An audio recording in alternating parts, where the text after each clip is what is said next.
Well, what a disastrous night. So I'm flying solo, and I just, I just hit the finish button. This is a disaster. Hold on. At followers, I just hit the end show button accidentally and killed the show accidentally. This is crazy. Well, I see one live viewer still hanging in there. Maybe that's me. Or there's more coming. Yeah, Yeah. there's a few. Let me see if I can get everybody over here. Let me comment in here. Hold on. Dang it. That was what a disaster. I actually that's what happens when I hit the wrong dadgum button. I'm trying to multitask here. Let's see. Let me comment. Well, see, we're out of practice, and combined with being amateurs and being out of practice. I mean, heck, I even forgot it was Tuesday. Hey, see you this Tuesday, next Tuesday. See you a little every Tuesday. I mean, good grief. Yeah. Well, that ding sounded like somebody. Let me put a comment here, and let me do this over on YouTube too, so that everybody can find us. Dadgummit, I can't believe that. That is the first time in 250 some odd shows, 260 some odd shows that I've done that. All right, Ah, let's well, see. hey, it happens. Look, I guess Hello, we're back up Heather to Turner. 19 or 20 people. I guess people are finding us. Y'all tag everybody and let them know that I hit the wrong button and killed the show and then had to restart the show. It's complete amateur status. Let me see if I can get us Well, that's okay. and You're achieving better than me. I, That's what I'll say. look, I got to admit my mind has been focused on fishing. See our cute little show graphic that I made is now no good. What an ordeal. Well, let's see if Oh, anybody is. Yeah. All right. Let's see. Let me add a comment to the that's other all right. show. So everybody's sitting here like, what are these stupid guys babbling about? Why am I here? What the hell? Why would I spend brain cells listening to them jabber about all of this? Well, the truth of the matter is because you never know what the hell we're going to say. I mean, Well, it could be anything, especially. look, we I'm being joke about courteous. Go ahead. this. Well, we joke about this every Tuesday that we're on, but we really mean it tonight. We are absolutely flying by the seat of our pants. We have no notes put together. We have the city council meeting I do have kind of ready to review. And I was just about to make fun of Seabiscuit. That's where I was when I accidentally hit the end show button. So, Oh yeah. I mean, did you see his ad? By he's Big Bossier Parish guy. Did you see that? well, I was just teeing up the fact that he is now officially, and this is just irony at its best, he is I now saw it, but officially a billboard lawyer. Did you know that? he's a billboard. He's a He, billboard lawyer. yeah, he's a I billboard didn't think he lawyer. did that. Well, I didn't think he did either, but hold on just a second because we have proof. Let me see if I can click a few buttons and not in the show this time. Let's do that. I thought that was only for the dirtbag lawyers, but Look, that looks like a billboard to me, and that looks like Seaball. I mean, looks like he's a billboard lawyer to me. And it's a by the way, billboard. And well, I well, wait a minute. What is I just don't what know does what to that say. mean? Big insurance loves sell out Seaball. I don't. Well, see, this is where What am I missing here? it's so confusing, and I've kind of alluded to this in some of the Bossier Watch posts, but we really, truly have the foxes guarding the hen house. Both foxes, the gray foxes and the red foxes, guarding the hen house. So we have trial lawyers in Baton Rouge lobbying as well as literally there. We have insurance lawyers like Seaball. He's literally an insurance lawyer for the insurance industry, for State Farm, I think. We have insurance agents who have now infiltrated basically all of Baton Rouge. And in the end, all us folks out here paying these ridiculous, my premiums on my vehicle insurance went up again. I have no claims. Went up again. I have had an insurance policy with State Farm since I started driving at the age of 15 under my parents' policy. Then later, when I became an adult, I've had State Farm the entire time. I am literally, for the first time ever, shopping around insurance rates because they keep going up for no reason. I mean, just no, and I'm not talking about going up $5 or $10. They're going up a lot more than that. Well, I can give you a reason, because we've got, neighbors. I'm going to get on my soapbox here. Neighbors who are dirtbags. They want to act like they're the church going perfect people and no BS problems. But right now, one of my kids is being sued because stupid. Yeah. They're milking the system. They want a paycheck. Bottom Yeah. line, they want a paycheck, and it's one of the big top billboard lawyers. That's who they with. But yet they are these holy roly people. But yet they're sitting here among us, and our neighbors. That's what I'm going to say. I'm not going to say their names, but I'm going to say our neighbors, and they're feeding off of the insurance companies, and that is what causes yours and everybody watching the show, all of our insurance to go up. When Well, literally, I've got video of the freaking guy that was in this car wreck driving around the car that was in the car wreck with no damage, and yet he's damaged for life, needs medical care for life. Just a bunch of freaking BS. And it's also these billboard lawyers can freaking advertise that they'll get you billions, make them pay. and Don't even look, get me started. I am not disagreeing with you at all.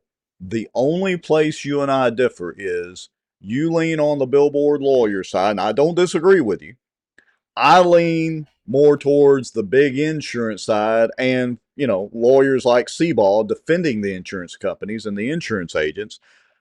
And I think you'll probably agree with me on this, it's both sides of the equation that are screwed up.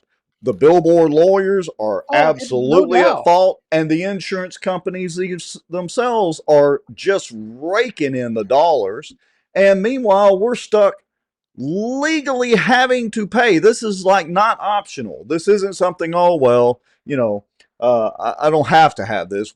We're required by law to have this, forced to have it, and yet we're having to fund. And look, I hate to say it because we're both big Landry fans, but we're paying for the hunting trips and the fishing trips and all that, plus the billboards, plus the insurance industry executives and their lawyers like Seaball.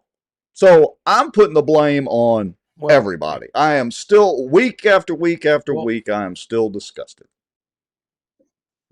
well, just hang on a minute before you go throwing Landry out there, because I'm gonna have to give you a little news flash here.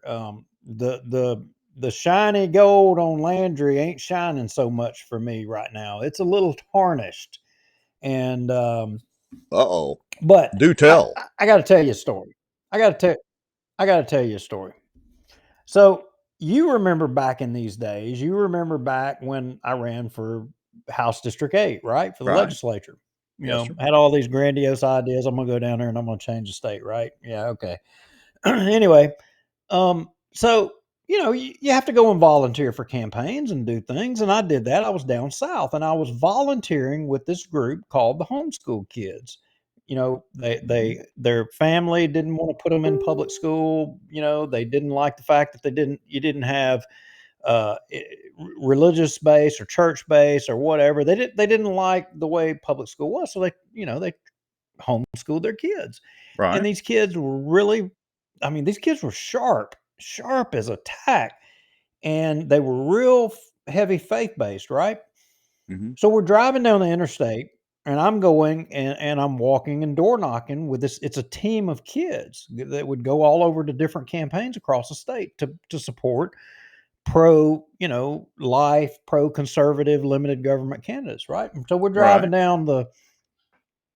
down the interstate, and we see these billboards, and there's this billboard of Larry Flint's Hustler Club, and Oh. one of the kids says to me, they said, "Do you think they should be able to advertise that?"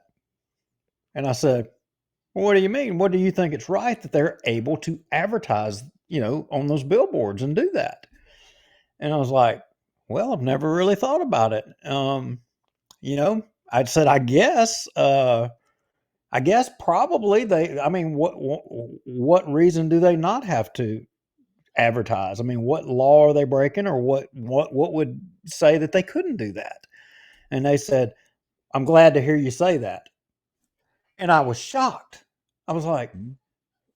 "Are you kidding me?" And they said, "Well, because while we don't subscribe to that, and we don't believe in that, and we don't think that that's appropriate, it's still not right for us, to limit anybody from doing and seeking what they want to do. It's in each Fair point. individual person's heart as to what they do." So I tell you that story to say about these billboards lawyers. I mean, they're just going to advertise on Facebook. If you shut them down on the billboards, they're just going to flip over, and you're going to start seeing endless, make them pay, or the Cat in the Hat or whatever on Facebook endlessly. At least you can block them there. But I mean, it's, it's not. They're just doing a job. They're promoting it, yes. Is it having an effect? Yes. But at the end of the day, it's whether or not you and I and our neighbors are going to, and I keep saying it, and I'm going to continue to keep saying it, if you're going to keep feeding on your neighbors like a leech and causing all of us to suffer. If you're hurt, that's one thing. But if you're not hurt and you're filing claims and filing lawsuits, you are the lowest denominator of our society. That's what you are. Yeah. And I'm sorry, I have no respect for the people that are feeding off the insurance, causing all of our insurance to go up. None. Zero. Not. I have less respect for them than I do the lawyers, okay, that Look, are doing it. we are 100% in agreement on all that. It's kind of like we encourage people, even if you're left leaning or liberal or a Democrat or whatever, hey, go fire away in the comments, have at it. Because we don't want to discourage somebody else's, even though it's not technically right, because this is a private show on a private platform, but we still feel that folks have the general right within the context of our show to say what you want as long as it's not obvious trolling. And I agree with you along those same lines about the billboard lawyers. Look, I'll share a little story with you. I don't think I shared this before, but I don't know, it's 10, 15 years ago. Gina and I went to the state fair. I rarely go to the state fair in Shreveport anymore, but she wanted to go one year. We did. Anyway, uh, she was getting off like, I don't know, it was the tilt-a-whirl or whatever the ride was. I forget. But anyway, and the railing was loose on the ride as she was coming down, and the railing like pushed over, literally causing her to fall. And I forgot, I think she like twisted her ankle, didn't break anything, but had to go have it x-rayed, blah blah blah, and all that. Completely the fair's fault. All we wanted the fair to do was reimburse us for the, hospital visit, blah, blah, blah, and all that. We had to fight with the insurance company just for that. So instead of costing the fair, I don't know, $500, $1,000 or whatever it was, we had to get a lawyer. And by the time it was done, it was like $12,000 or $15,000 because the lawyer had to get involved because the insurance company didn't want to pay up, and there were plenty of witnesses there. Like there was no doubt that this railing was faulty. She went to lean on it again. I forget the exact scenario. It failed. She fell over, slipped or whatever it was. That's just a simple example of what this whole system is about. The insurance companies don't want to pay up, then have to get the lawyers involved or the billboard lawyers. The insurance companies then go ahead, they don't want to go to trial. So they go ahead and write the check. And then you have a certain percentage of the population. I would argue it's a small percentage, but a certain percentage where they see these billboards and think, oh, I can make a living off of suing folks that have a minor fender bender because, my rest of my life is completely damaged. And I don't know. I hate to keep rambling on it, Look, but this is let ridiculous. let me give you another real life story. So when I was a paramedic driving a trauma unit in Bossier City, so all of you know, right there where the old Burger King was, the Benton Road overpass getting off of I-20 onto Benton Road, Right, and you come down the big steep hill and you hit the bottom. It's like the launching ramp. It's kind of what we call it. And there's Burger King right there on the corner, right? right, So I'm coming along in the trauma unit, and I'm driving the trauma unit, and I'm the paramedic, and we're en route to an EMS call somewhere past that intersection. So I'm coming up on that intersection, and I just through experience, I know that that's a dangerous intersection, right? So I pull up to the intersection. I've got light sirens going, and I look up the hill, at the launching ramp, and I can see this truck coming down the hill, and he's flying, and I can tell there's no way he is going to be able to stop. So he's not in control. I'm in control. So I turn my siren off and I stop before entering the intersection. And when he finally realizes, oh, there's this big freaking red ambulance sitting there at the intersection, he locks up his brakes. And when you're coming down that hill, it's got a little bit of the concrete's not right. level and it bounces a little. He locked his tires up, the back tires locked up, it turned sideways, and the truck rolls over through the intersection. Ooh, lovely. Rolls over right in front of me, right? Now I'm already going to an EMS call, somebody having a heart attack or something, right? And so I thought, I was like, oh crap, I'm fixing to be in internal affairs here. This is all my fault. I see the writing on the wall. I know how this goes. I pick up the radio and I said, I'm not going to say the number, trauma unit to Right, headquarters. I said, there has been an accident in front of me. Do you want me to stop at this accident or proceed to my original call? right. And I did that because the radio communications are recorded because I knew it was coming. And they said, no, proceed on to your original call. So what I did was I had my back end man get out with some equipment and I left him at the scene and I proceeded on to the regular accident. Mhm. Sure enough, it wasn't but a month later, and guess what? I'm being drug into internal affairs. The city's being sued, and we're being sued because I caused an accident at the intersection, and all the world's coming to the end. So I told the I And, told the and, city and drove attorney, off and I left the said, guy there. "Go pull, go pull the audio recording." I said because he wrecked in front of me. He didn't wreck with me in the intersection. He wrecked in front of me. Hmm. and guess what? The case was over. But it all doesn't work like that. But everybody is looking for an angle, and that's got to stop. It's got to stop. Yeah, there's zero difference between us on that. And but when you were telling that story in my head, I'm just seeing you sitting there driving the ambulance, watching the guy roll through the intersection, and then stomping on the gas and leaving. No, no, no. Hey, I can do you one better than that. There was another time I was going to be sued. This guy shows up on a Saturday night to the fire station, right? He's having heart troubles and he wants to go to LSU. All right. So get him in the back of the ambulance. I knew he was lying. I put the Hmm. EKG on him. I mean, he's got a normal sinus rhythm, right? Heart's ticking along perfect. Blood pressure's fine. There ain't nothing. But he knows that that's kind of like an automatic transport to the hospital, right? Hmm. So I take his shoes off, look at his toes, to look at his toenails to check for circulation, just make sure he's getting circulation down to his feet, right? When I Hmm. take his shoes off, you know what I notice? Hmm. I mean, this was a manly man. Right. he's got nail polish on his toenails. Yes, sir. He had pink nail polish on his toenails.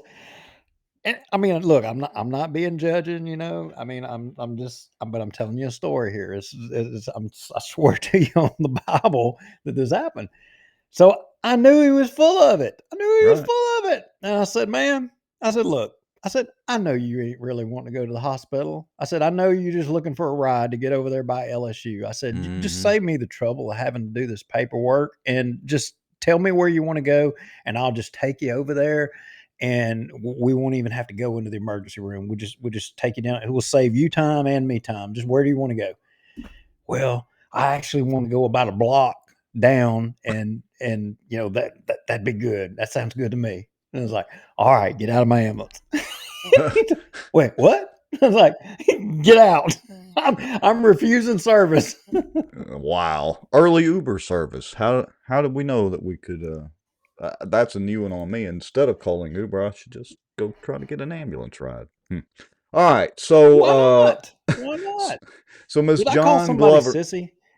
So Somebody said I pink called somebody toenails. sissy.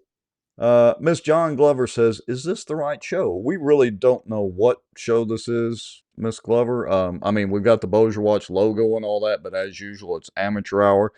To be honest, it's been a very slow last week or two. I've been focused on fishing. I know you've been focused on trucks and doing other stuff, and the politics has been a little slow, so who knows what the show is tonight. But I think we're going to review the city council meeting. Do you want to try to stomach through that? Well, look, I will tell you that the Swepco guy, let's see, wait a minute, I can't even remember his name. See, that's how old I'm getting that I can't remember people's name. But I messaged him on Facebook to say, hey, you want to come on the show and talk about this power outage thing? Michael Corbin. Oh, you talking about the one it was the in New second time. Orleans? Or the one that was up here?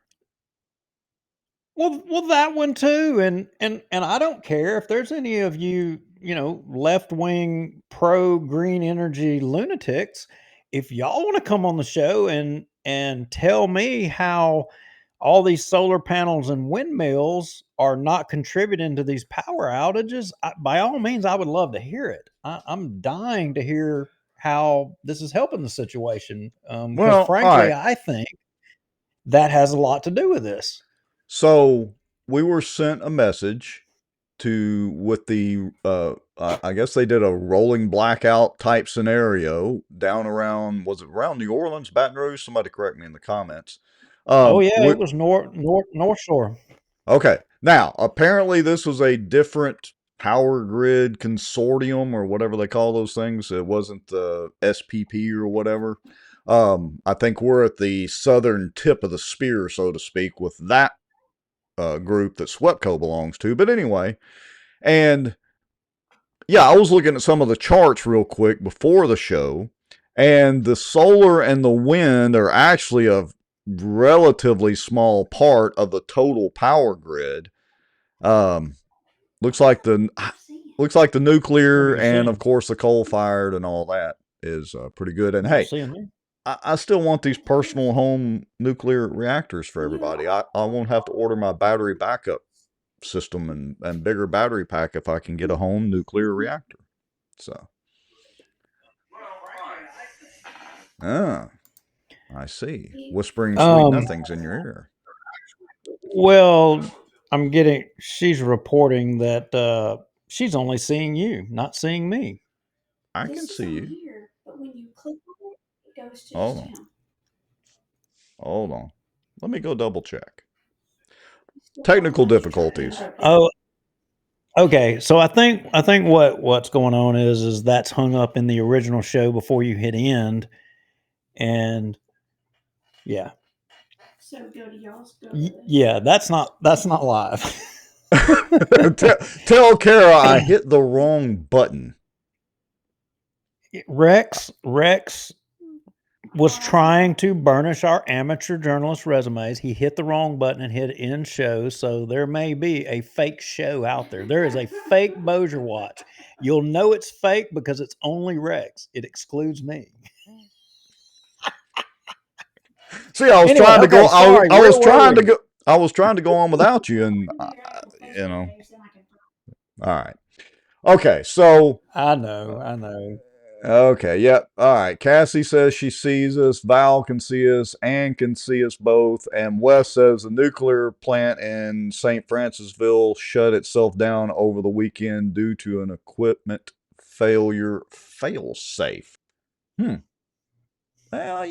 those pesky nukes, but that whole 3 Mile Island thing. But I still want my home nuclear reactor.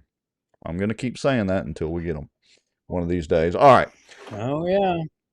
So yeah, so the apparently the power issue, we're all over the map tonight. Apparently the power issue is still an ongoing debacle. Look, it's not even really the beginning of the summer, so I only see this as a problem that's going to get worse. They don't upgrade the grid that much. The power demands are getting more and more, and it is what it is. I will say this: during the thunderstorm, my power only blinked the other night.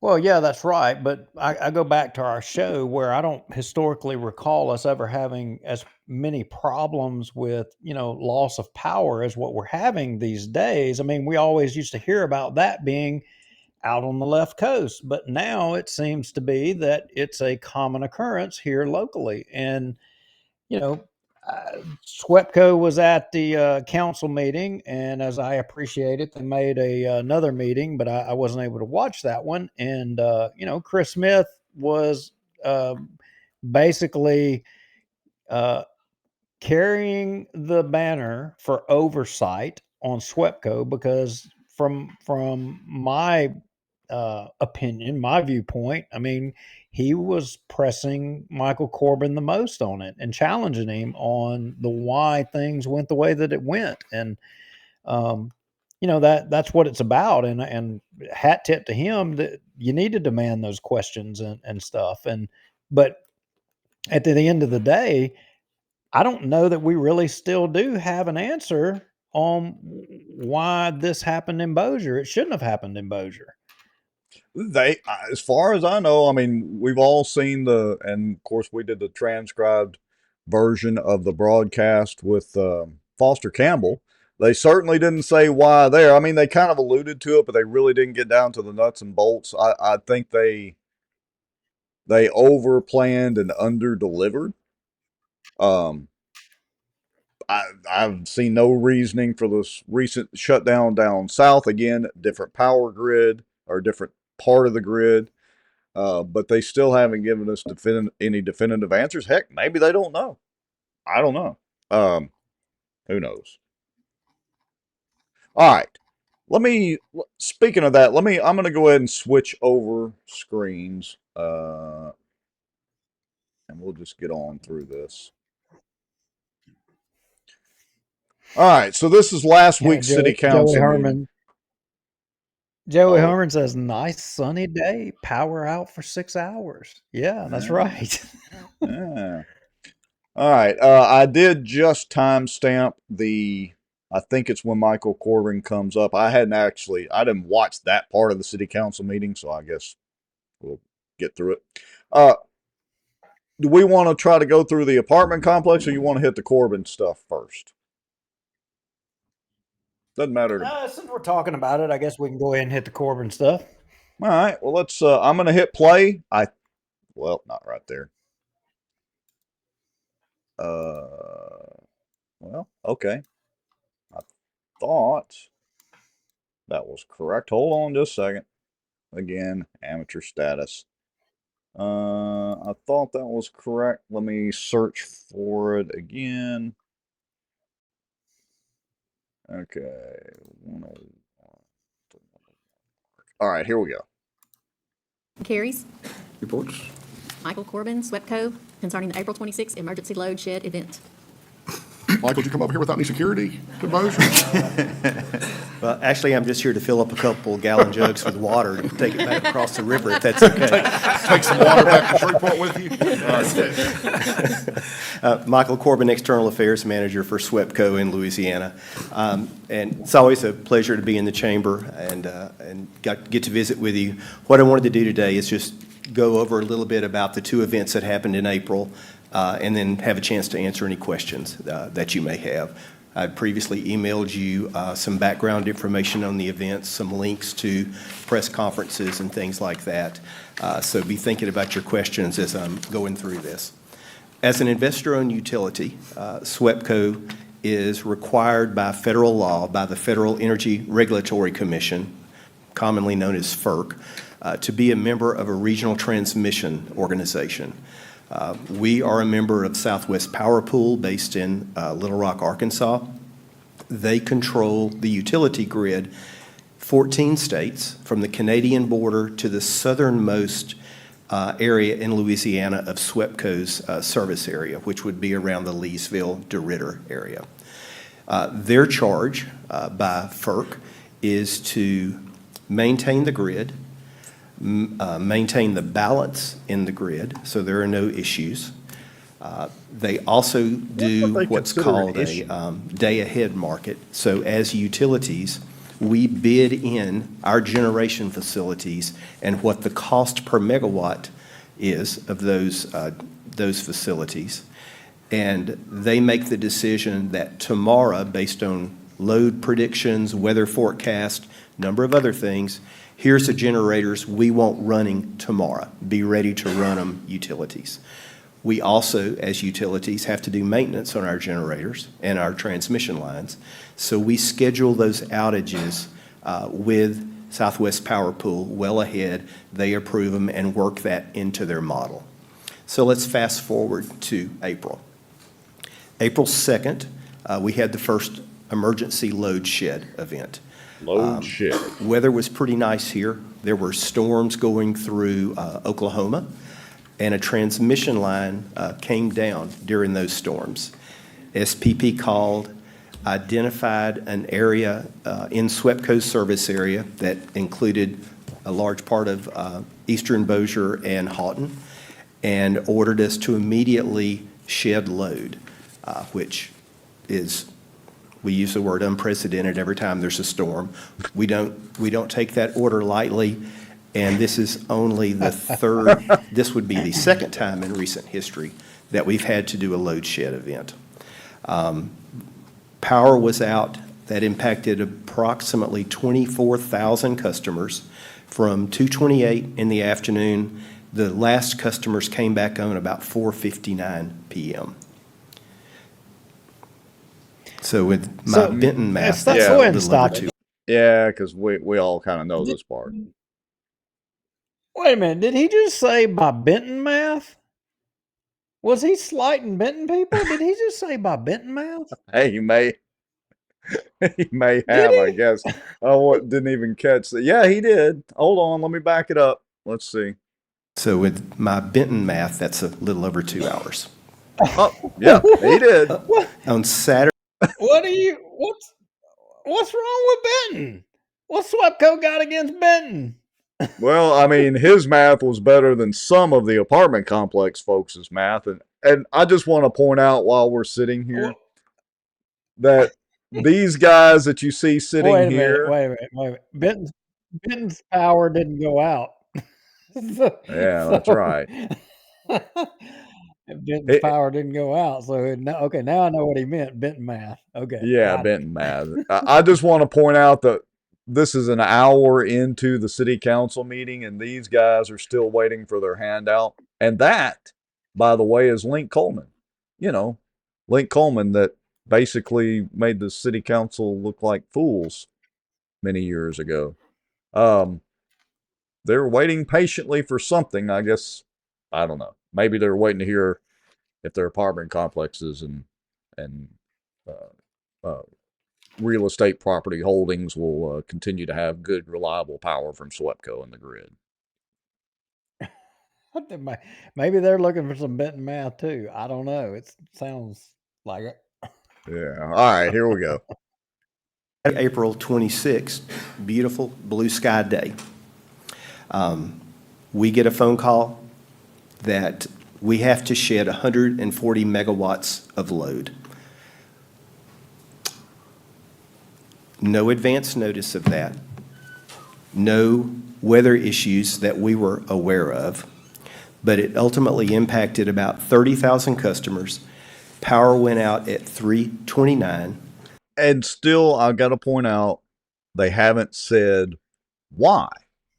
Not that they can go back and change it, but we would all like to know why they had to shed the load, have the load shed event, that term that they keep mentioning.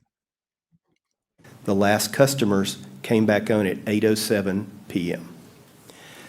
Very little information came in about this Saturday, April 26th event to us. It rolled in slow. We were unaware of what caused the issues until well into the event. When we began to get information, we began pushing information out to our customers via text and email for those who have gone into their account and linked an email or a mobile phone number and agreed to get alerts. We began to issue around 5:30 p.m.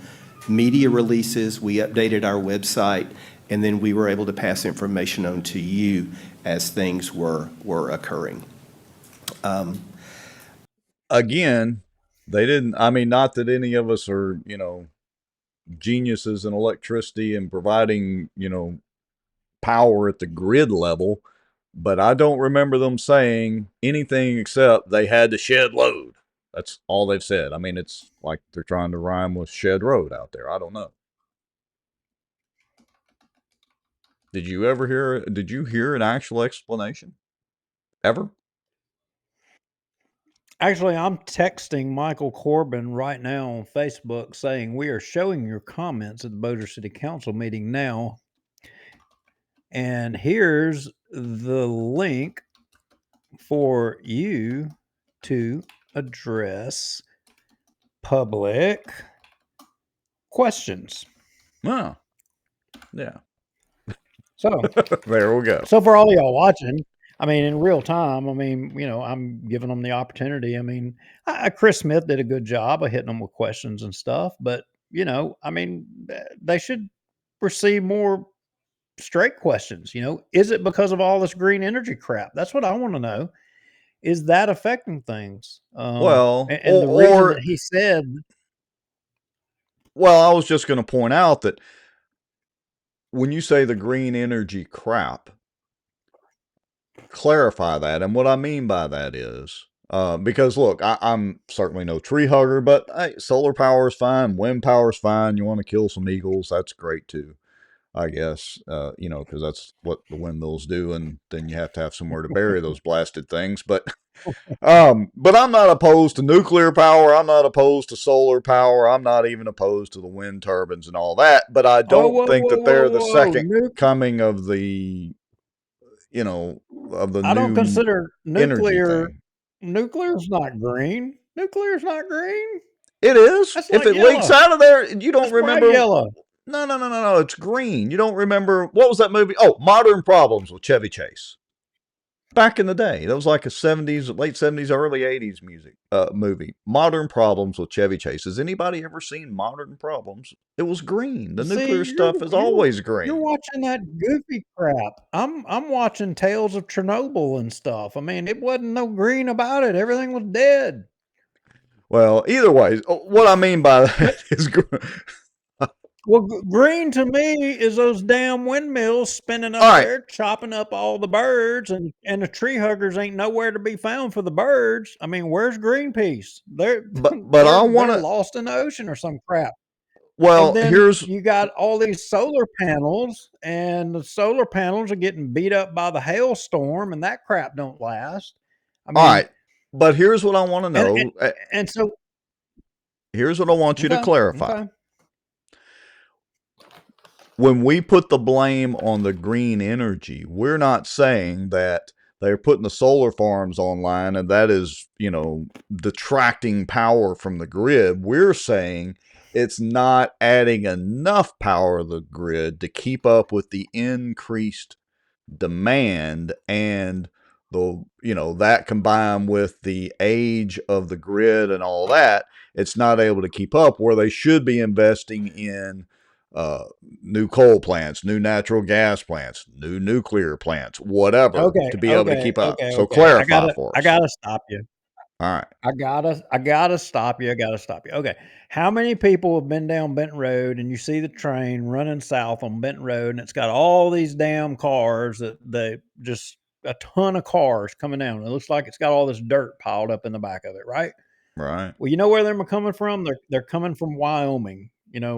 That's where they're coming from, and Montana, and they're bringing coal from down there, and they're going to the power plant down there, like at Mansfield, and then they're going to Well, just north of but Alexandria to hold Delray on. Hills. Blake, But pause let me there. say Pause this, for and pause for a second. okay, Hold on. There's a okay. big. Do they not bring some of the coal down from Oklahoma? And then there's a big one up there by Paris, Texas, a big coal mine. I used to drive by the Well, they big may be bringing excavators some all the from time. there, but Okay. Just wanted to well, that's not the point that point out. where it's coming Okay. from particularly, but I just know the big thing's coming from Wyoming and up there. That's the Right. biggest area.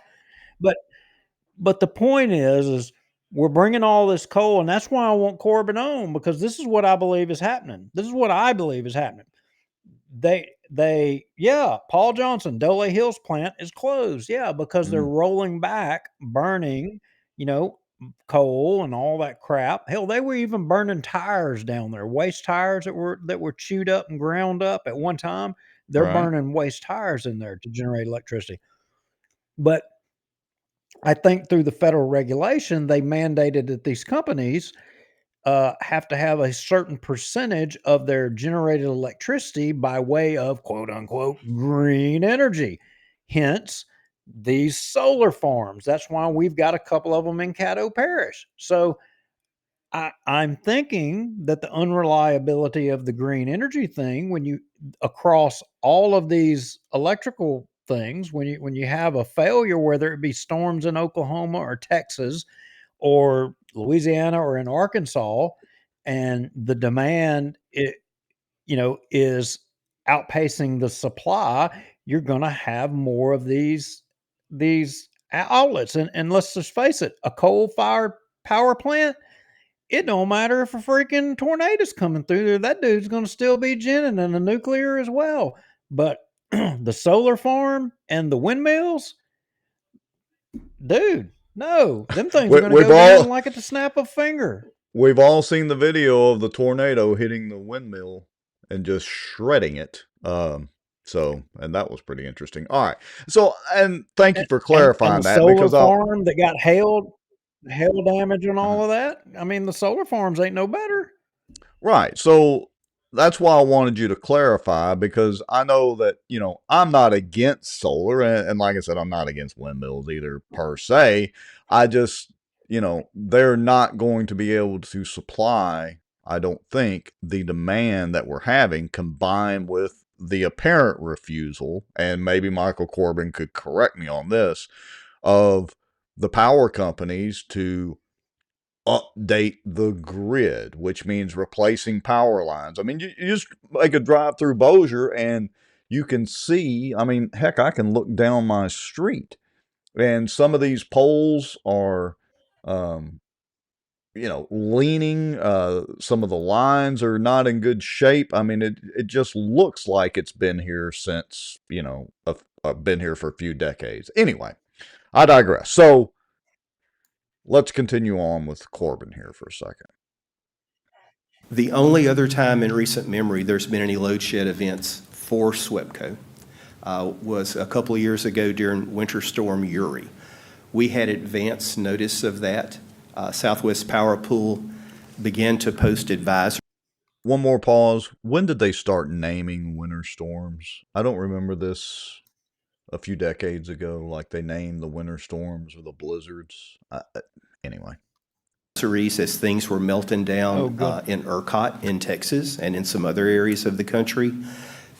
Be aware this may be happening. That allowed us to put some notices out to let our customers know and more importantly, to put a plan together so that if we had to shed load, how could we have minimal impact and bring people off for a short period of time, rotate it around the Shreveport-Bossier area, which we did. So in that situation, over a 2-day period, where during the main part of the day when the load was highest, we had to do some load sheds, nobody was out for more than about an hour and 20 minutes at a time, thankfully. The April 2nd event, the April 26th event, no prior warning, nothing was on anybody's radar, and we had no plan in place, no time to put a plan together to do this. So what's happened since? We invited SPP officials He to still has not join us told us Monday what caused for a the meeting. situation. And then They they had a no- joint press conference with SWEPCO and Public Service Commissioner Foster Campbell the following Tuesday. That press conference lasted about an hour. Southwest Power Pool understands that SWEPCO is not happy, that our customers are not happy, that Public Service Commission is not happy. Tuesday of this week, Monday of this week, the Public Service Commission met in Lafayette, and Commissioner Campbell invited SPP officials there as well. A lot of the same conversation, but we can expect in July a report to come out from the Public Service Commission with recommendations of possible changes, looking at all the events that occurred, what their recommendations may be. Do you know, Duke? I didn't dig into this. What power and authority does the Public Service Commission have? Can they fine SWEPCO or fine the SPP? Oh yeah, they can do all of that. They they regulate the power and all that stuff, but look, I got another question. I mean, you know how much power you need. I mean, why are we not like Bossier and we have a surplus of water, so much of a surplus that we can build a damn huge ass line to supply the port and Barksdale and everybody else. I mean, what happened to us having a surplus of electricity? I mean, That if you takes a know you have this lot of money. much or you need this much, Takes a lot well, of I money to think build they the got a infrastructure. lot of money. I know they got a lot of But our money, I think everybody's money. Wes and Cassie and them are, I think, making a good point somewhere up in the comments, talking about it's the color green because going to this green energy is green money from the government to do it, and so they don't care about all that excess or what have you.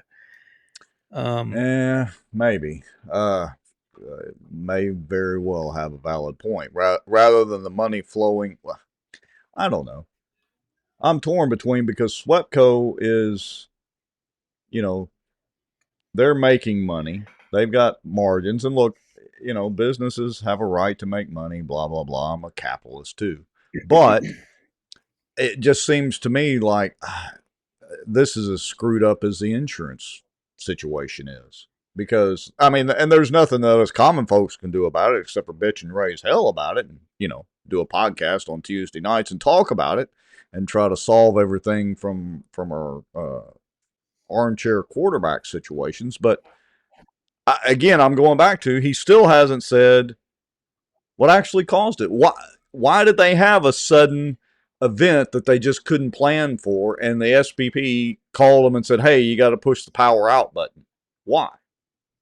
What the heck went on? They alluded to it in that meeting with Foster Campbell that they had planned on some kind of repairs and upgrades, but they didn't expect it to be as warm as it was, which caused high demand, blah, blah, blah, blah, blah. What, did you guys take some stuff offline? And that caused a dip in the ability to be able to supply the power out while the demand happened to increase, even though it wasn't a storm event? What actually happened, Michael? WEPCO has made recommendations maybe that Vince could tell us. You want me to show that picture? Maybe Vince could tell us. I mean, I don't know. I mean, just somebody sent me a picture and said, y'all want the answers to this, you need to lean on Vince because, conservative Republican, he's got the connections to be able to handle up on this.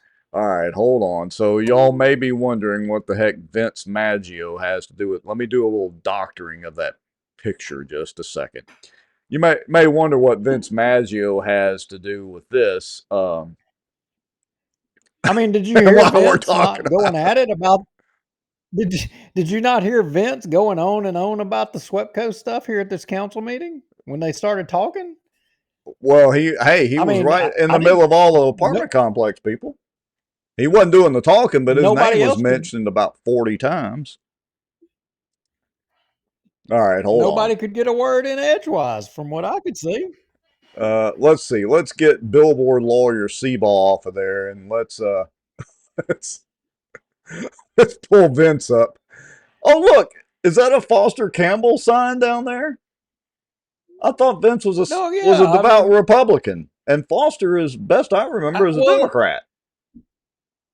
I mean, Vince is a Mike Johnson conservative Republican. I mean, I don't know. I know this ain't party politics, right? I mean, because everybody's electricity went out. So, but you would think we would have had some answers there, and maybe, that councilman would have weighed into the debate as close as he is with the public service commissioner there. I mean, maybe he would have debated a little bit with Corbin, but no, it had to be, Chris Smith doing all the work and heavy lifting.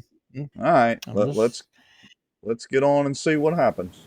Southwest Power Pool revamp their model that they use and not have it right at the edge.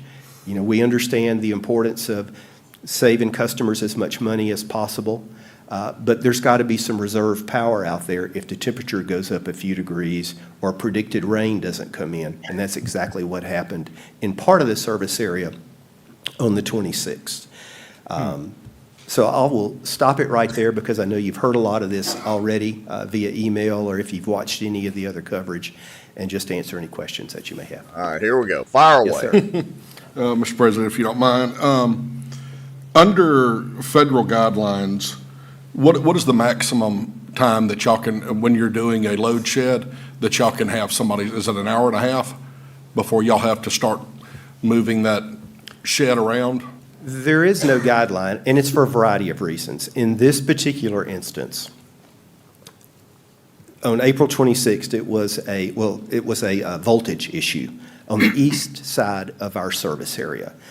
And because of that, Houghton, East Bossier, and the port of Caddo Bossier went offline. That's where the load was. That's where the voltage issues were. Had we defied that order, then we strongly believe, as does Southwest Power Pool, that it would have created a cascading effect. Darn Eric and England strikes substations would have begun to shut down. Transmission lines may have begun to melt down, and it would have been a much larger outage that lasted for days or weeks instead of just a few hours. One other, I know Councilman Smith has got some questions too.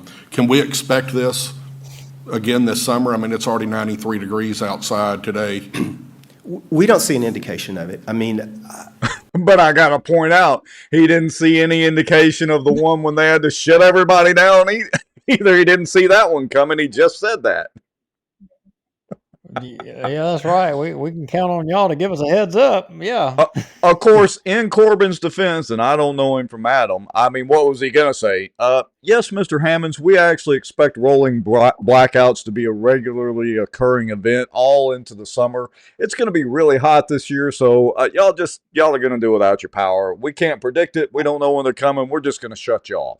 Is that what he was going to say? Look, I'm with Joey Herman here. I mean, I'm seeing people saying, or somewhere that it has something to do with Arkansas, and then because I heard Oklahoma too at some point. I mean, right. so far we know it's Oklahoma, it's Arkansas, it's the port. I mean, it's everybody's fault but SWEPCO. Everybody. Right. Yeah. Not there. and they had no way of knowing. But I'm telling you, I think at some point I hear that they ended up knowing, and maybe it's during Christmas questioning, but they knew that it was coming. I want to say Well, he all right. acknowledged that they knew that it was coming. So Sadow put up a pretty good comment. He says, Rex, the reason is their modeling has much less room for error now that they rely on 21% of their power from non-dispatchable sources. Their forecast was too much in error given the smaller margin of error caused by increased reliance on renewable sources. Huh. I would like to point out. See, that's smart person talk for green energy. That's what that It is. is. I can tell you. But I want to That's say, educated person talk look, for green energy. coal and oil are technically renewable too. They just take a lot more time to produce. Anyway, all right, but I digress. All right, all joking aside, let's see if he's going to dazzle us with more brilliance or baffle us with even more BS. Here we go. If you look at social media, and I know we all do, because as a recovering elected official, I understand, we have to look at that and read all that. There's a misconception out there that SWEPCO did not have enough generation to meet the load, and that's not the case at all. We had some generators that were down for service and maintenance, which had been approved 6 months prior by Southwest Power Pool. We had a transmission line that was out of service, again, pre-approved some 6 months ago. SPP simply got their forecast wrong. It was hotter than forecasted. It did not rain where they thought it was going to rain, and they cut it too close on generation. So all that to say, we believe we're in good shape moving forward. We believe that SPP will pay very close attention to this, moving forward, and we don't see that this is going to be a regular thing at all. I mean, we just, as you can imagine, you sat on Shreveport Council, so, I'm listening. you know right where. Well, I Spit it gotta out. say this, and look, I don't want to beat up. I don't want to beat up on our leftist, Democrat watchers of this show, but if my memory serves me correctly, we haven't been building new power plants. In fact, we've been limiting them, shutting them down, rolling them back, and through federal regulation, we've been limiting the abilities to create new energy, but only allowing it by way of green energy crap. If my memory serves me correctly. So here we are now, we're having all these problems, and I'm just wondering if anybody out there on the left wants to say, do they still stand by that we don't need any more power plants, that we need to put more windmills and solar farms up to solve the problem? Well, maybe we should invest in getting more prepared for events like was it 2 years ago, Cassie? I forget. Last year before last, when we were out for 7 or 8 days. Who can forget that event? Gina and I had to drive to South Shreveport to go find gas, a gas pump that was working and had gasoline. And, I've got a small generator, so we weren't completely without power. We didn't lose any food. I kept the freezers running and all that. But it's getting to the point where, we pay what we think is a ridiculous amount of money with our electric bill, but we can't depend on the electric company. Maybe, can somebody answer me this, Mr. Sadow? You're in the comments. Is Texas better off with their grid being or mostly deregulated versus here where basically we have controlled monopolies? Is Texas better off than Louisiana as far as the grid goes? Can anybody answer me that? All right, here we go. City when that happened. Right. Luckily I was out of town when that happened, but don't think my phone didn't ring. We had a lot of unhappy people, from casinos to homeowners, people stuck in elevators at casinos. I would just hope that from here on out that this never happens again. Because I know you can't predict that it'll never happen again. Y'all have powers that you can't control, just like we do. But I would hope that SWEPCO, working with everyone, that this will not happen again. I think there will be continued. Before he answers this, Duke, what is the procedure when the power goes out for the people that are stuck in the elevators from a fireman's EMS point of view? I mean, were they just stuck in there for 6 hours, or do you know what the protocol and procedure is if you're in the elevator and the power goes out? No. I mean, we would go. I mean, we'd get people out. You put a ladder in there sometimes or what have you. But yeah. I mean, like that's a normal thing. You're not trapped in the elevator forever. No. Okay, just want to Now, make sure. in some places, some rural cities that maybe like have a elevator in like their one elevator in their town, their fire department may not necessarily be trained in dealing with an elevator rescue, but Bossier's pretty good about that. Okay, all right, Shreveport here as well. Shreveport's got a ton of elevators. all right. Go ahead. Discussions on it for sure. Much like the Father's Day tornadoes that came through, I guess, 2 years ago now,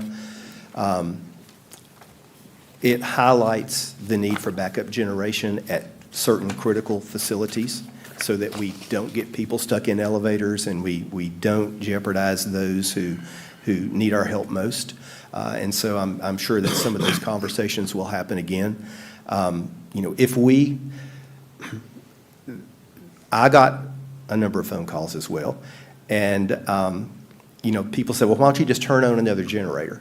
For us to turn on a natural gas plant, it's not flipping the switch.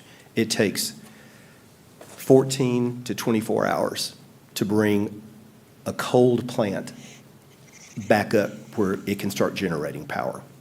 On the 26th, there was probably a lot of wind power being used.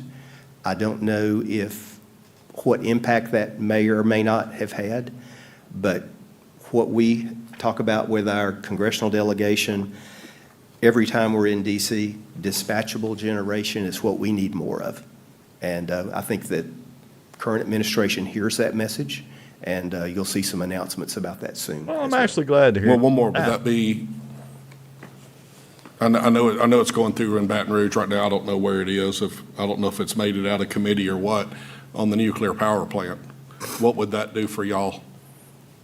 Wait a That would be minute. in that Wait a dispatchable minute. generation. Stop. You got to stop it. You got to stop it. Okay. So I had somebody, I'm not going to say who, but I had somebody in, we'll just say government, said to me within the last week or so, says, y'all really need to stop talking about nuclear. Y'all need to stop talking about that because, that could make it up to DC and, that could kind of quash, us being able to get possibly something here if y'all keep talking about that. Whoa. Somebody was actually saying that we have that much impact. I don't think so.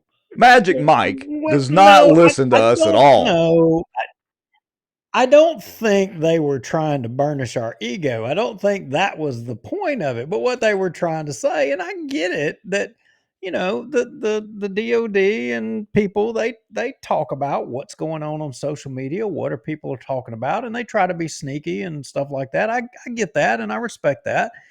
And the way it was presented to me, I got to tell you, I somewhat agreed with it. I wasn't planning. I had no intentions of really kind of talking about it anymore. But here we got an open freaking council meeting and we got councilmen talking about it out in the public. So, but yet I'm not supposed to talk about it on a social media show. Well, it's your crazy show. So yeah, well, I don't know. I'm not going to go there. I'm not going to beat up on myself. I refuse to do that. Go ahead. Wait, one more. This is a squirrel moment, but not really. So what part of the damn agenda was this? Shouldn't he have been under the ceremonial matters? Were they talking about anything in the agenda? Did I miss something here? Sadow or Cassie, y'all were there. What the hell part of the agenda was him getting up and talking?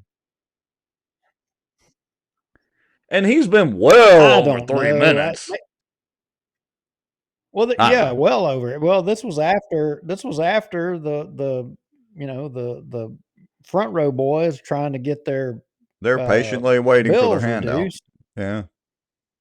Yeah, They're I patiently mean they'd waiting. already spoke.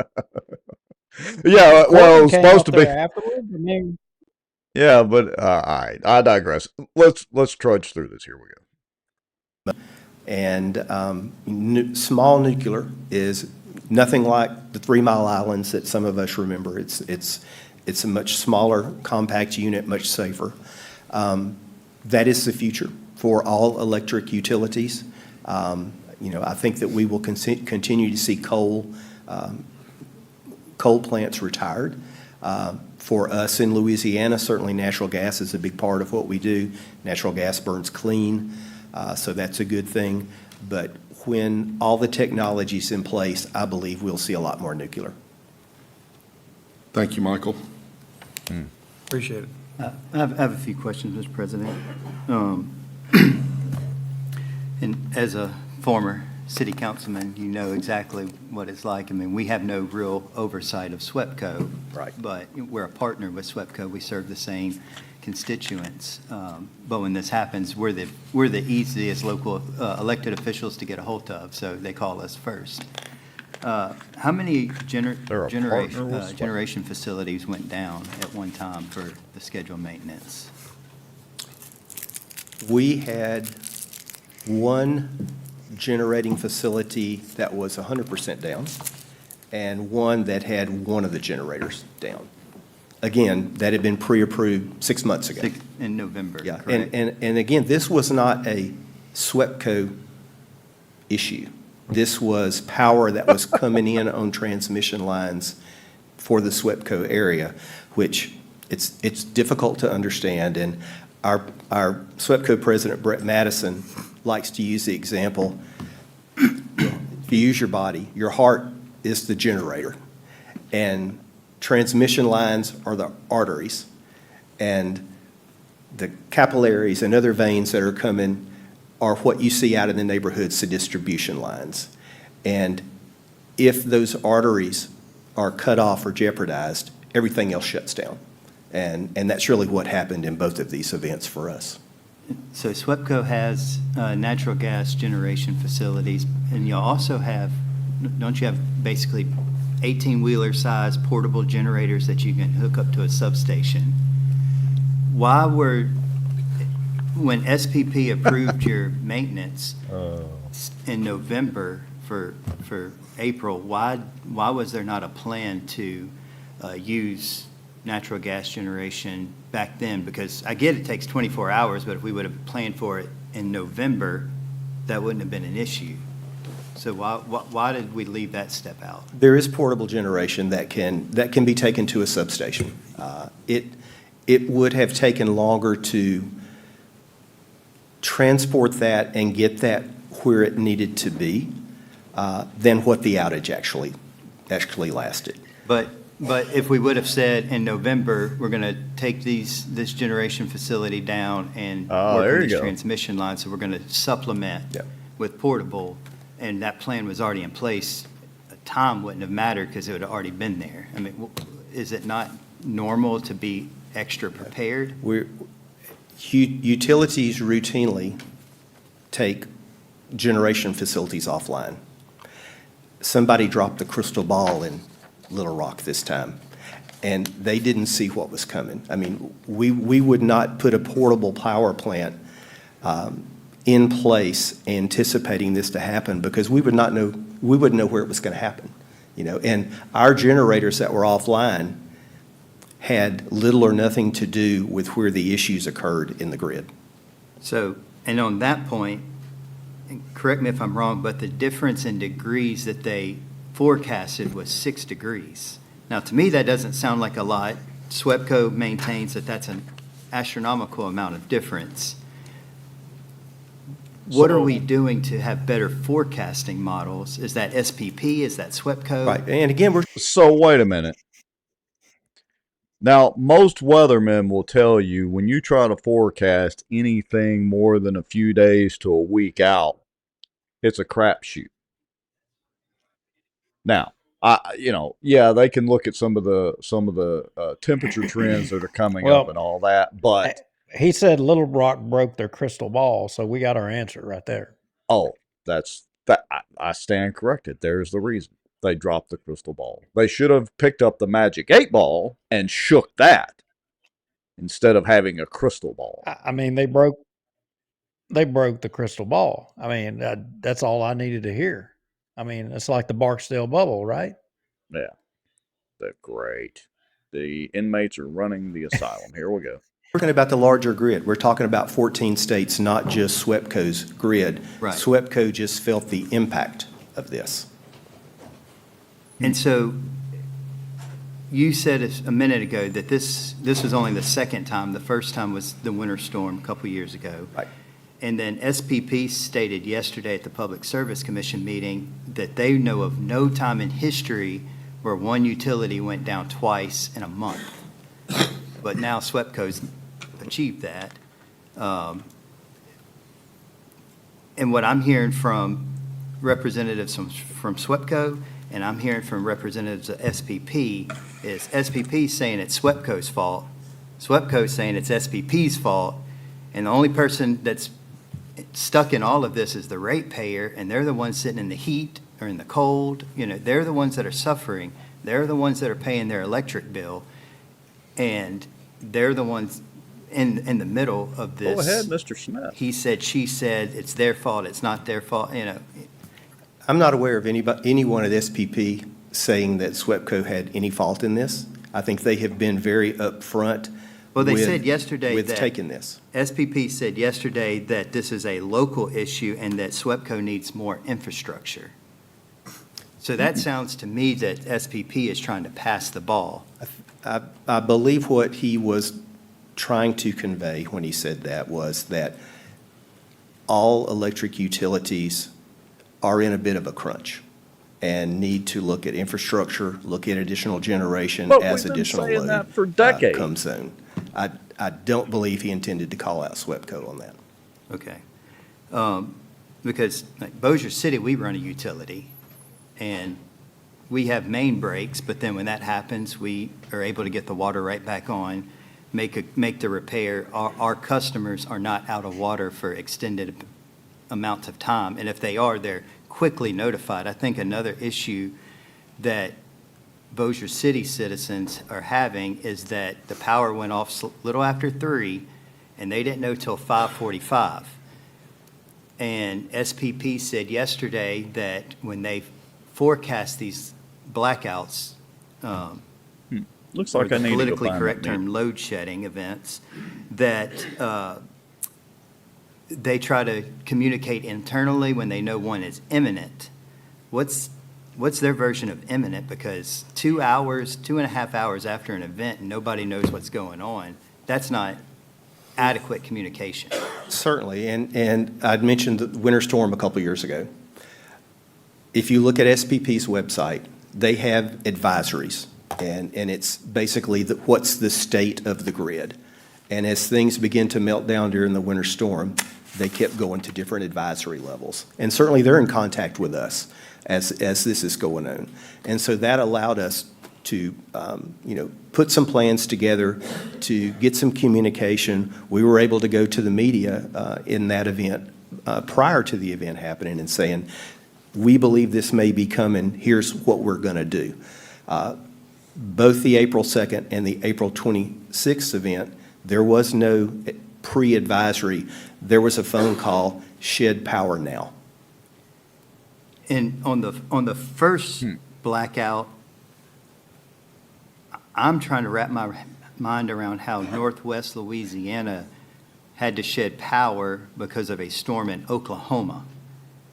Now, Right. John Smith They that go to lives at Oklahoma 123 and Main shed their Street power. in Bossier City, they're not understanding that. I'm not understanding it either, how a storm in Oklahoma is affecting power here. Well, you have to look at the 14-state grid, and it's all interconnected. And I don't know where the majority of power was coming from on April 2nd, but there is a chance that there was a lot of electrons going through that transmission line from either wind farms in western Oklahoma. There you go, dude. What? Or there could have been a generator What? owned Key in our sister word. company in Tulsa that was providing power that day. That's where SPP dictated that the power come from. And when that line went down, then that created imbalance. And until switching could be done and move those electrons to other lines, then that created the load shed event here. And then, of course, SWEPCO does preventative maintenance every year, correct? Yeah, and you've only had 3 mandatory blackouts in your history. So I just got a text message. what are we with a doing link to the prevent this public from service. ever happening again? Are we in, because rates have gone up on the consumer. Is SWEPCO investing money into having a sustainable power grid Thank here you, locally in Mr. northwest Text Louisiana? Messages. Certainly. And we go to the Public Service Commission and ask for additional funding all the time. We are doing a huge right. pole replacement program Is there right now. anything else of any I mean, I appreciate Chris's line of questioning because he's spot on, but I'm not hearing anything except, Well, he's well, it wasn't us, it was SPP. No, SPP didn't mean to blame us. It's really them. That's literally all I'm hearing. well. I mean, you basically heard Oklahoma. You heard a crystal ball in Arkansas. I mean, you heard every. I mean, I still don't know exactly what it was. But I did hear windmills. Yeah. Windmills, blame the Oklahomans. Kinda, yep, it's the Oklahoma people's fault. But you know what? It shouldn't be that our outcomes are tied to windmills in western Oklahoma. That's bull crap. I'm just saying. Well, And he said they were going to be having maintenance. It was approved ahead of time. You should have been prepared. If we were going to be the ones having maintenance and we were going to have to be getting supply from somewhere else, you should have been being prepared for that. Like what Chris was saying, you should have had generators sitting down here in the event that there was potentially a load shed. You should be prepared. I mean, hell, I was in the Boy Scouts. What's the Scout motto? Be prepared. It's not rocket science. well, they weren't prepared. They dropped the crystal ball. It's Little Rock's fault. No, it's SWEPCO's fault. Whang, whang, whang. In the end, the power's been out on 2 separate events. And look, full disclosure, this most recent event, my power didn't go out. Duke, I think yours was still on. I think Benton was fine. So, in full disclosure, it's not like our power went out, but I can just say it's anecdotal evidence that it seems like in the past, we've had the power go out more in the last couple of years than I remember in the last couple of decades. That's all I'm saying. Well, look, Chris went on to make a point in there that was pretty important. And that point was to point out that SWEPCO has a monopoly. There's no competition here. They're a legal with it. monopoly, yes. So yeah, they're a legal monopoly. And I mean, I think that is a valid point to make. I mean, you've got competition on everything else, but you have no competition. If they're not going to have any competition, they need to be being prepared. They need to be prepared. I mean, look. You don't expect substandard service if you're going to have no competition. Yeah, That the only don't fly. competition they have is the fact that, folks can go buy a generator. I've got a neighbor down the street that I don't know how much of his house he runs off of solar, but he's got some solar panels down there, and I'm sure a battery system and all that. I've considered doing it. That way I'm not dependent on them. I've got a couple of generators set up now, so if the power goes out, we'll be able to stay cool, keep our refrigerators going and all that. But it's just ridiculous that, the electric bill seems to be ever increasing, although not as much as the insurance bill. And yet we have less reliable power. And I just go back to, I don't know what the solution is, but I go back to, y'all need, as in SWEPCO and the other power providers, need to be upgrading infrastructure and doing everything you can to get better prepared for these events. Just we weren't prepared and dropped a crystal ball was not an acceptable answer to me. And look, it's not like we had to pay for any power we didn't use, and you know, a lot of folks got their feathers ruffled at that comment that he made, but it's true. You pay on demand. You're not paying for the for the service by day or by the hour. It's on demand, just like your water bill. You know, you don't use that much. You don't use any water. Well, you don't get billed for it except the monthly service fee or whatever. But with the electric company, you're not paying for kilowatts you don't use, and that's not an acceptable answer either. But I don't know. I don't have a solution for that any more than I do the dadgum insurance debacle. Power, insurance, what's next? The internet? The internet's still going. We have Elon. I mean, I'll say, well, look, look. I mean, the apartment complex owners are being unfairly, made to pay excessive, water and sewer bills in Bossier, and they're hurting. Who Rex. knew? They're I hurting. know. Look, I'm. If you want to, we can go through each and every one of them. We can summarize this in about 2 minutes.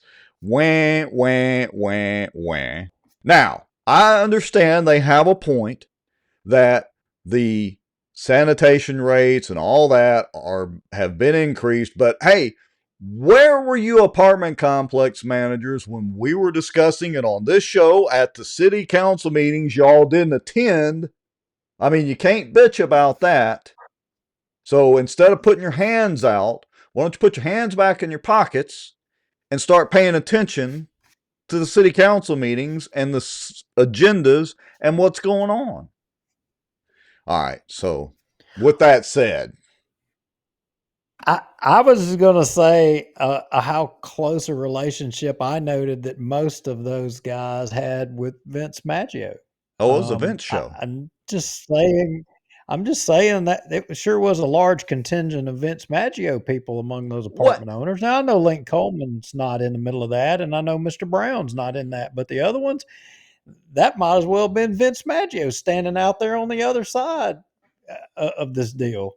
Well, I just want to refresh my memory. I mean, I'm refresh my how memory. Those conversations went. Didn't Vince and the rest of the city council that were there, didn't Vince vote for the rate increase? I think he did, and I have not went back and I've actually thought about that. I wanted to know whether he did or he didn't. I think he did, but I don't know 100% know for sure. So now why are they trying to make him out to be the hero in this? Well, I mean, you want to have your cake and eat it too. I mean, I get it. As their city councilman, shouldn't he have proactively reached out to these guys? I mean, you're sitting there with Link Coleman. Shouldn't he have proactively reached out and said, hey, this is coming down the pike. Y'all better be aware of this. Make your feelings known. Show up to the meeting. But Link, all the councilmen are like, oh, no, you can't talk to Link Coleman. You got to stay away from him. He's the devil. Oh, ooh, the boogeyman. Y'all can't talk to him.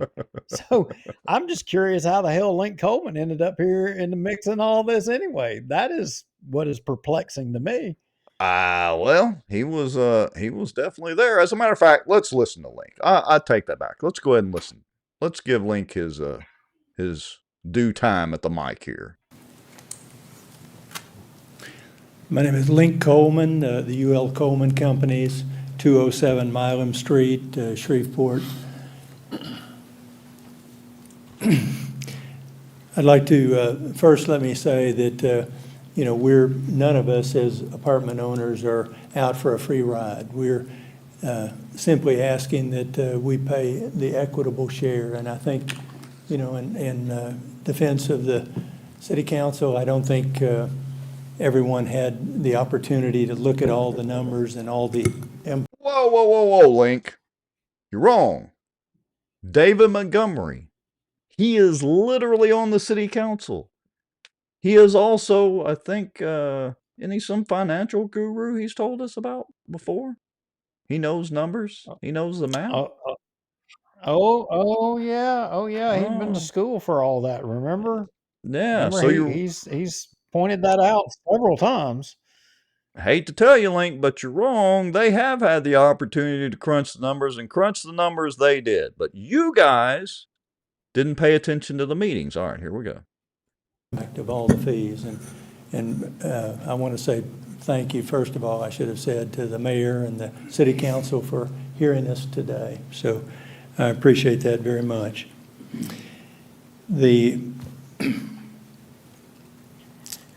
of the things that we'd like to look at and the Is information that Aaron that McCarty you in the provide, and I background? won't, because I know I'm limited to 3 minutes, think is so. the total amount of fees that are generated by these fees, and they look like they'll be over $10 million, could be approaching even 11 or 12 or even $15 million.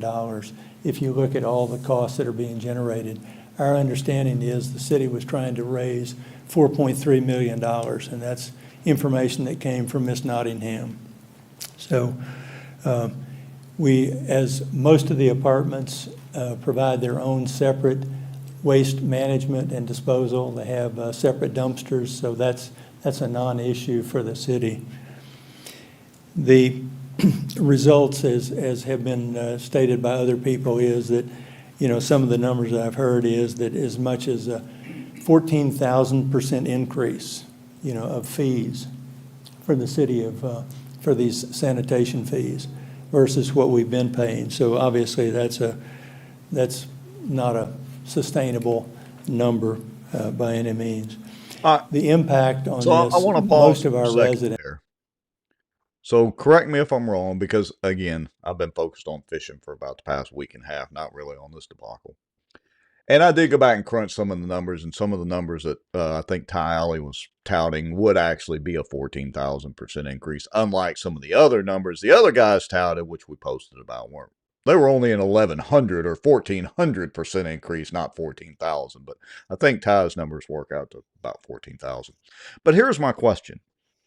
So these sanitation fees, am I understanding this correctly, that in the past the city was billing the sanitation fees, let's say per building, apartment building, and if there were, say, 4 apartments per building, now they're going to be billing per residence or dwelling? Is that what they're doing? Am I understanding this correctly? That's the way I appreciate it. Okay, let us know in the comments, that hour, or some of y'all So watching. maybe somebody would have the question, how should it have been for all of these years? Should All it right. have been, rather than an apartment complex getting just one bill, or every tenant getting a bill? So let me tell a quick story. I think I've told this one time before. My parents and my grandfather owned an apartment complex in Ruston. The original 14 buildings had 4 apartments per building. There was a washateria building with commercial washers, as well as a 36,000+ gallon swimming pool.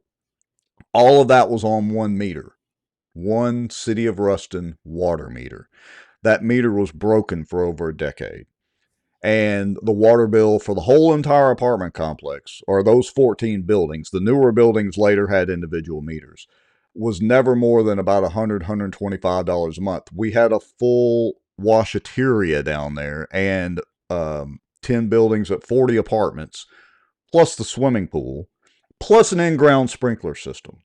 Well, my dad wrote a certified letter to the city, I don't know, every couple of months, every quarter, kept all those receipts, telling them that meter was broken, they needed to come fix the meter. Anyway, fast forward a decade later, they tried to build the apartment complex for a couple of $100,000, and they went tit for tat, so Dad ended up not having to pay it because he had kept all those letters. Is this similar to that, where, it's basically 1 meter or 1 sanitation fee per building or dwelling that may have multiple apartments? And now they're trying to bill per unit. Well, I just want everybody to consider something else that, yeah, that kind of speaks for itself. But what makes me wonder is who all these folks' insurance were with. I I would almost spit my tea kind of out.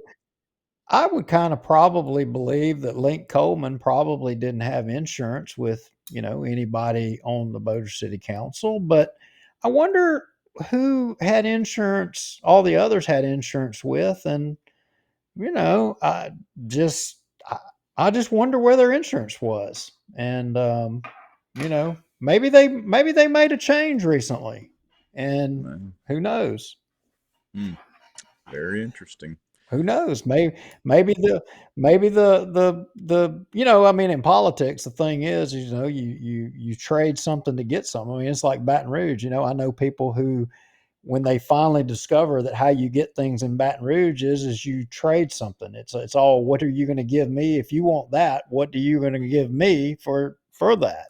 Yeah, And not what the it's the right same hand's way. doing. And Keep an eye on the left hand.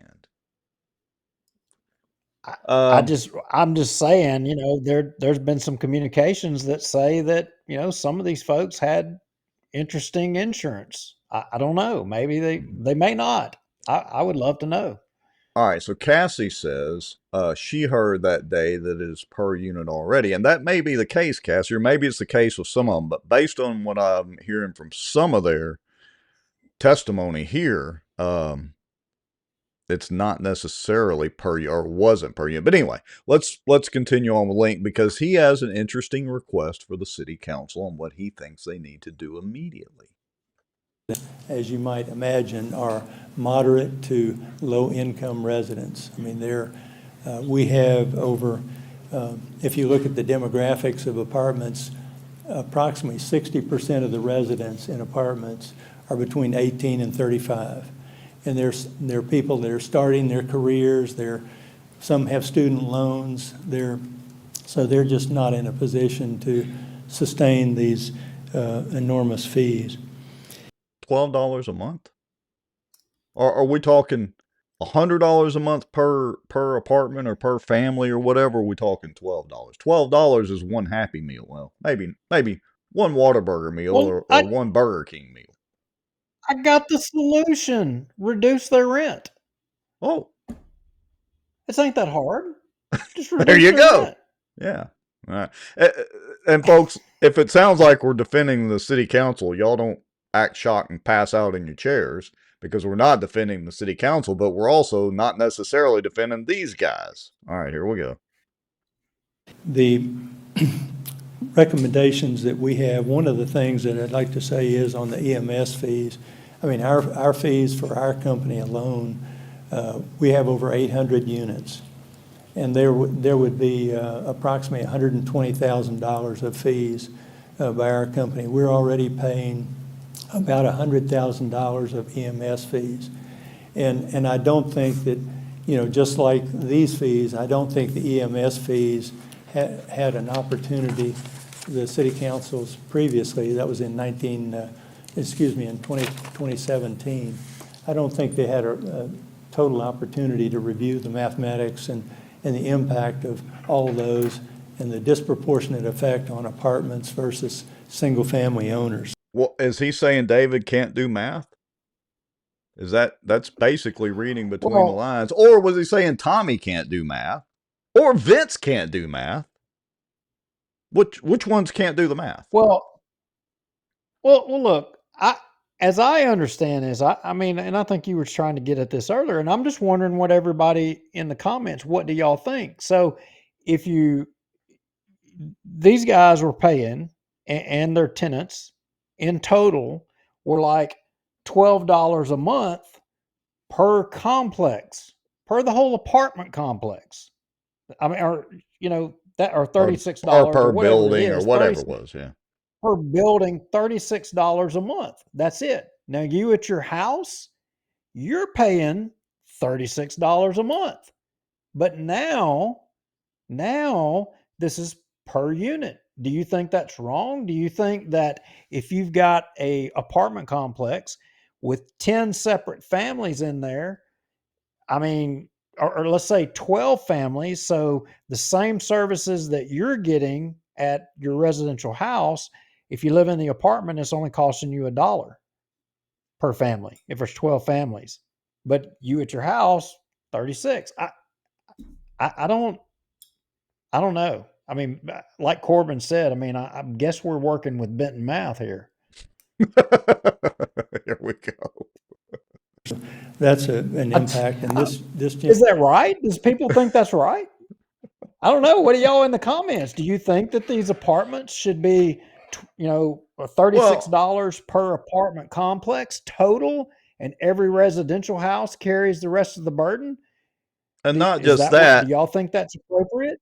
not just that, one of them, and forgive me for not having it in the notes or whatever, but one of them said, we were shocked when we opened the bill and it went from, $1,000, I'm pulling the numbers, but went from $1,000 to $40,000 or whatever it was. What do you mean you were shocked? Again, how come y'all weren't paying attention to what was going on at your own city council dealing with water, sewer, and sanitation rates, which affect y'all as property owners? I just don't understand that. All right, here we go. compounds what was done in 2017 through the EMS fees. Our recommendation is to provide a 90-day pause. I believe this council has the ability to do that, to suspend the current fees for 90 days, give us a chance collectively, the city council, the city administration, all the stakeholders, including the apartment owners, the opportunity to work with the city and provide all the due diligence information you need to make an informed decision. And all right, so what other due diligence does the city need that they're going to provide? Well, I mean, I think they want to know what the public thinks, whether the public thinks that they should be, if you live in an apartment, you should be able to get ambulance service at a cut rate, and, that Volume you shouldn't discount. be charged as much. Volume discount. Yeah. Yeah. That's what they should do. I The think city that's what council they're should trying to implement. say. Yeah, they should implement a discounting the program. Kind of like the port. The port gets their water at a volume rate. Maybe the more you use EMS and the more you use the ambulance services, you should get a discount for that, right? Is that the way that works, Mr. Former EMT? But I digress. Everybody's not just chiming in the comments of whether they think it's right or whether they think it's wrong. But I'm going to go out on a limb and think and say that I believe everybody believes that, it should be equal and fair. I mean, if you're a family living in an apartment, you shouldn't basically be getting the services for free versus a family living in a house having to pay, the more meat of the billing. I think people believe that. So your next question has to be, why has it been structured this way for all these years previous? Why has it been that way? How much benefit have people been? I mean, I hate to say taxpayer subsidized, but in essence, that's what it is. All of you in Green Acres and Stonehenge and Southgate Estates, Old Green Acres, Bel Air, all across the city, Shady Grove, y'all all have been subsidizing the apartments. That's what you've been doing. Now, do you think that's right? And why have you been doing that? Who are the councilmen that have allowed that to happen? Is that why the rate increases had to come? Is it because some people were getting benefits that others were not getting? Is that why there was a shortfall in the money in the account that the state mandated the increase? Is that why? That's the questions y'all need to be asking. I don't know. I mean, I don't know how sorry you should be feeling for these folks here. Well, I'll spoil it. Spoiler alert. They sat there patiently waiting through that whole meeting. I guess they were waiting on somebody to add to the agenda an ordinance or a resolution to put a moratorium on it, but of course that would have required unanimous consent by the council. And I'll just again, spoil it for everybody. They sat there for that whole meeting, listened to Michael Corbin, and didn't get their hand out. So, I don't know. We'll see. I want to, and again, have to apologize because I know Duke's been working. I've been focused on fishing and tech stuff. And so we hadn't been focused too much on the political stuff the last week and a half. It's been a little slow anyway. It usually is this time of the year. But I want to go back through the meetings and see when the council voted on this rate increase because I don't remember off the top of my head. Sadal, maybe you've got an article that you wrote on it. You can link us. I just don't remember when it was. So. Yeah, Right. I don't remember as well, but I don't either. That's all I got tonight, Mr. Lowry. You got anything else you want to talk about? Any other well, fun stuff?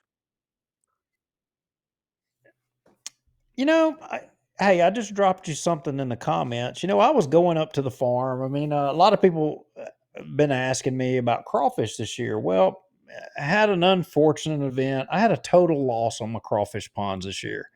Oh, Still don't know why. Working with the state aquaculturist, trying to figure out what happened or what the problem was. But it happens. You know, you have crop failures, and crawfish are no different. And we had that. But I was actually going up, and me and Alexis were going up here last couple of days, and had to slam on my brakes in the middle of the road is because I that had an video? obstacle. Okay, hold. Give me a minute. Yeah, Give me a minute. had an obstacle in the I road. can play the obstacle. So bear with me just a second, and don't reveal what it is yet, but just kind of set it up for about another 10 seconds, and I'll be able to do this. Well, I will just say the obstacle was big, it was long, and it slithered. Oh, It here. slithered on out of the way, and then it did a lot of hissing. Here we go. Oh well. Oh, that looks like a Oh, lizard. a big lizard with big teeth. So He was I got to ask now, how many crawfish do you think the lizard's been eating? See, he would probably be. Don't the I don't coons eat a lot of crawfish? Yeah, but I've been trapping the heck out of the coons and the Mm, otters, and I worked them over good this year. But you know, I didn't work none of the gators over. I mean, this one was, I don't know, he was 10 to 12 foot, and I'm pretty sure I saw this gator in my fields probably about a month or two ago. But mm. nah, they're not doing the gators. They're mostly eating birds, turtles, and otters and pigs and all that stuff, and they're not really hitting the crawfish too much. But this guy was in there, and he was a big daddy. Well, that River's up, and so they're coming uh, out, and I wouldn't be surprised that some folks in Bossier City are going to start seeing a few. probably. So that kind of makes me sad about the no crawfish because we got a couple of bags from you. I think it was last year, year before that. Anyway, they were great, big old crawfish. Yeah, I mean, some years it's good, some years it's bad. I mean, and this is, I guess, this was my year. You know, South Louisiana had a lot of bad year last Mm, year, and they had a little bit of a disease went through. Now, I had my crawfish tested; it wasn't any disease that ran through my fields. Had my water tested. I don't 100% know, but just it is what it is. Something happened, ghost in the machine. Don't know what it is, and total crop failure. Believe me, I hate it more than anybody. well, all right. So no calling Mr. Lowry for crawfish this year. Darn it. All right. Um, Yeah. All right, so look, folks, it may be, kind of slow the next week or two, few weeks. Again, it usually is between Memorial Day and July the 4th in this time period. Politics is usually a little slow. The insurance is still a debacle. That's going to be ongoing. We'll cover that as much as we can as it comes forward. So y'all just, be patient with us. Some weeks we may have longer shows, some weeks not. Some weeks we may hit the wrong button, kill the show, and then come back on and ramble. I don't know. You never know when you're watching.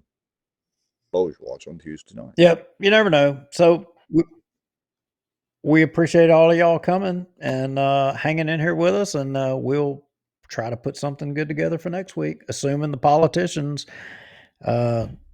keep playing right. I mean, look, no news is good news. I like it when true. politicians aren't screwing up. That's true. All right. See you later, Mr. Lowry. Thanks, everybody, for watching. Y'all know the drill. If you have any information you want to send to us but don't want to reveal where it came from, Bossier Watch at Proton Mail. Go make your Proton Mail account on your own. Send us one. No identifying information. That's always a good way to send us information. Or just the old-fashioned way, text us, Facebook message, whatever. We will see you probably next week. Good night.